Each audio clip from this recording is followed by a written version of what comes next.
कक्षा 8वीं हिंदी की पाठ्य पुस्तक है बसंत भाग तीसरा, जिसमें पहला अध्याय है लाख की चूड़ियाँ। लाख की चूड़ियाँ जो है ये कहानी है, कमता नाथ द्वारा रचित एक कहानी है, काफ़ी मार्मिक कहानी, जो मशीनीकरण के दौर में ग्रामीण कारीगरों के बेरोजगार होने और पारंपरिक उद्योगों को नष्ट होने की व्यथा को ये व्यक्त करती है। ठीक, ये बदलू जो है वो एक प्रकार का मनिहार होता है, चूड़ियाँ बनाता है। वो स्वाभिमानी और बदलती अर्थव्यवस्था के साथ उसके संघर्ष की ये कहानी बयां करती है। तो ये आपको पढ़ लेनी है। तो चलिए हम इसके सारे अभ्यास के प्रश्नों को हल करते हैं। देखिए, लाख एक विशेष प्रकार का पदार्थ होता है जिससे कि चूड़ियाँ बनाई जाती है, लेकिन आज के दौर में लाख की चूड़ियाँ का प्रचलन कम हो चुका है और मशीनों द्वारा कांच की चूड़ियों का प्रचलन ज़्यादा हो चुका है। चलिए शुरू करते हैं प्रश्न अभ्यास कहानी से। बचपन में लेखक अपने मामा के गांव चाव से क्यों जाता था और बदलू को बदलू मामा न कहकर बदलू काका क्यों कहता था?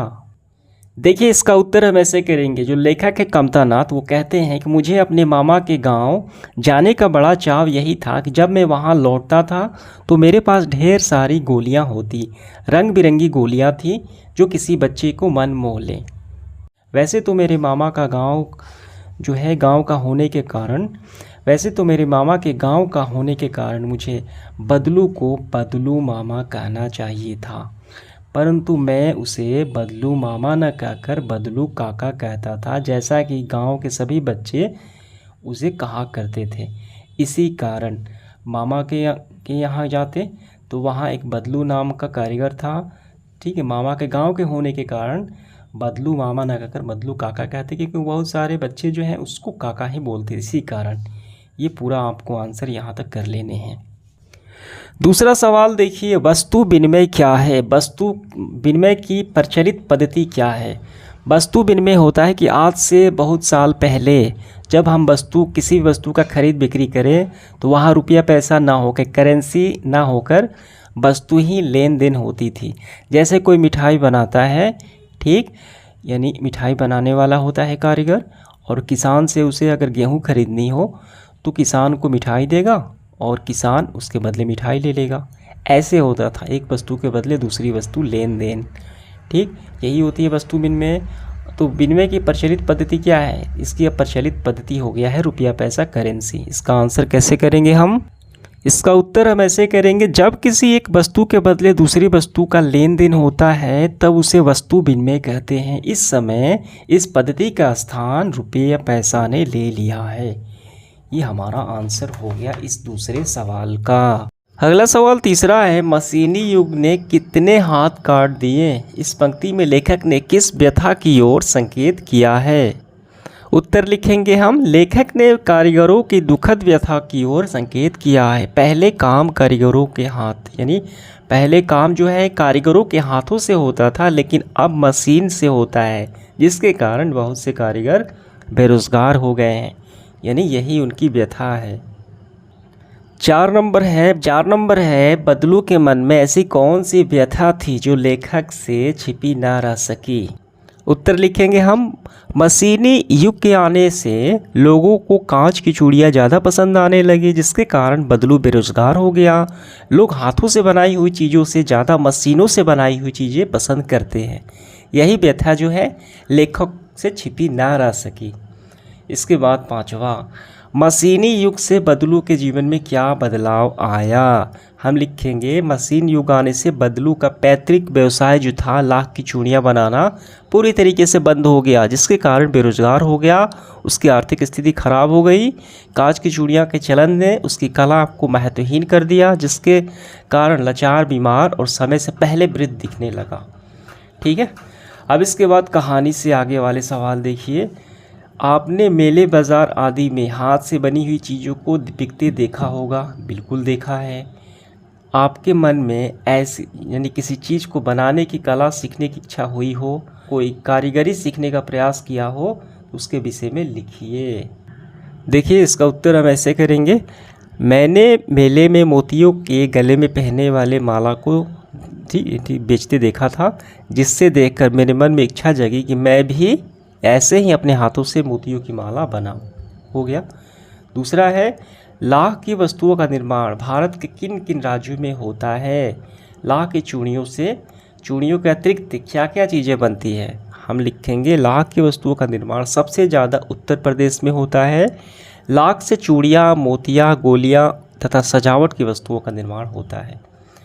अब इसके बाद अनुमान और कल्पना। घर में मेहमान आने पर आप उनका अतिथि सत्कार कैसे करेंगे? उत्तर है, घर में मेहमान आने पर हम उनसे आराम से बैठने के लिए कहेंगे और उनसे पानी और खाने के लिए कहेंगे। दूसरा है, आपको छुट्टियों में ठीक किसके घर जाना सबसे ज़्यादा अच्छा लगता है? वहाँ की दिनचर्या कैसी होती है? लिखिए। हम लिखेंगे ऐसे, मुझे मेरी नानी के गांव यानी घर जाना सबसे ज़्यादा पसंद है। वहाँ गांव, बागीचे, खेत घूमता हूँ। वहाँ पे सब जल्दी सोते हैं यानी जल्दी उठते हैं तथा दिनचर्या में सरलता है, यानी भागम भाग जिंदगी नहीं जैसे कि शहरों और नगरों में होती है। तीसरा सवाल है, मशीनी युग में अनेक परिवर्तन आए दिन होते रहते हैं। आप अपने आसपास से इस प्रकार के किसी परिवर्तन का उदाहरण चुनिए जो उसके बारे में लिखिए। उत्तर लिखेंगे ऐसे, पहले हाथों से कपड़े जो धोए जाते थे लेकिन अब वॉशिंग मशीन से धोए जा रहे हैं। ठीक, खाने के मसाले पहले घरों में पीसे जाते थे लेकिन अब मिक्सर ग्राइंड में पीसे जा रहे हैं। ये सारे परिवर्तन हो गए, बहुत सारे आप लिख सकते हैं। 4 नंबर है, बाज़ार में बिकने वाले सामानों के डिज़ाइन में हमेशा परिवर्तन होता रहता है। आप इन परिवर्तनों को किस प्रकार देखते हैं, आपस में चर्चा कीजिए। उत्तर लिखेंगे, मैं इन परिवर्तनों को एक अच्छे प्रकार से देखता या देखती हूँ। परिवर्तनों के कारण ही हम सब अलग अलग यानी तरह तरह के सामान खरीदते और चॉइस होती है। ठीक है, अगला है 5 नंबर, हमारे खान पान, रहन सहन और कपड़ों में भी बदलाव आ रहा है। इन बदलाव के पक्ष विपक्ष में बातचीत कीजिए और बातचीत के आधार पर लेख तैयार करें। हम लिखेंगे, आजकल लोग जो है बंद घरों में रहते हैं जिसके कारण उन्हें धूप और हवा कम मिलती है। खान पान में भी फास्ट फूड का चलन हो गया है, ठीक, जो हमारी सेहत के लिए बहुत ज़्यादा हानिकारक है। कपड़ों का बदलाव अच्छा है, अब हमारे पास ज़्यादा चॉइस है कपड़े में। हो गया। इसके बाद है भाषा की बात। पहला सवाल है, बदलू को किसी बात से चिढ़ थी तो कांच की चूड़ियों से, और बदलू स्वयं कहता कि जो सुंदरता कांच की चूड़ियाँ में होती हैं लाख में कहाँ संभव। ये पंक्तियाँ बदलू के 2 प्रकार की मनोदशा को लाती हैं। एक और कांच की चूड़ियों को पसंद करना और दूसरा कांच के चूड़ियों से नफरत यानी चिढ़ का होना। दोनों मनोदशा हो गई। दूसरी पंक्ति में उसके मन की पीड़ा है, ठीक है, उसमें व्यंग भी है। हारे हुए मन ये से या दुखी मन से अथवा व्यंग में बोले गए वाक्यों का अर्थ समान नहीं होते। कुछ व्यंग वाक्यों को ध्यानपूर्वक समझकर इकट्ठा कीजिए और उनके भीतरी अर्थ की व्याख्या करके लिखिए। तो हम ऐसे लिखेंगे, अब पहले जैसी औलाद कहाँ। ठीक, तो यहाँ पे देखिए व्याख्या हो गया कि आजकल बुजुर्गों के मुंह से ये सुनने को मिलता है कि अब पहले जैसी औलाद कहाँ है जिसमें उनके हृदय में छिपा हुआ दुख और व्यंग दिखाई देता। उनका मानना है कि आजकल की संतान बुजुर्गों का अधिक सम्मान नहीं देती है। हो गया। दूसरा है, बदलू कहानी की दृष्टि से पात्र है और भाषा की बात यानी व्याकरण की दृष्टि से संज्ञा है। ठीक है, यानी ये कहानी दृष्टि से पात्र है। संज्ञा कौन सा है? व्यक्तिवाचक संज्ञा, इसका नाम है। किसी व्यक्ति का स्थान, वस्तु और विचार भाव को संज्ञा कहते हैं। संज्ञा के 3 भेद, व्यक्तिवाचक, जातिवाचक, भाववाचक। ठीक, तो हमें क्या करना है, पाठ में तीनों प्रकार की संज्ञाओं को चुनना है, व्यक्तिवाचक, जातिवाचक और भाववाचक। आइए चुनते हैं और ये परिभाषा आपको पढ़ लेनी है। व्यक्तिवाचक में संज्ञा जैसे कि लल्ला, रज्जो, ये सारे नाम हो गए। जातिवाचक में जैसे चरित्र, स्वभाव, वजन, आकार। ठीक, और भाववाचक में सुंदरता, नाजुक, ये सारे।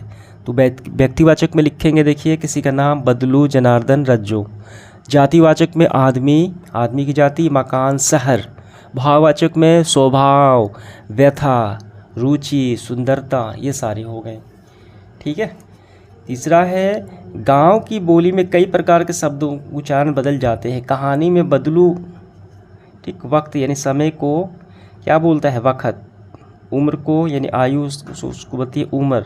इस प्रकार अन्य शब्द को खोजिए, ठीक है, जो परिवर्तन हुए उसका अर्थ भी यानी अर्थ में नहीं हो। देखिए इसका हम ऐसे लिखेंगे, उम्र इसको बोलते हैं अक्सर गाँव में उमर, मर्द को मर्द, बल्ब को बल्ब, ऐसे। तो समाप्त होता है सेशन हमारा। धन्यवाद।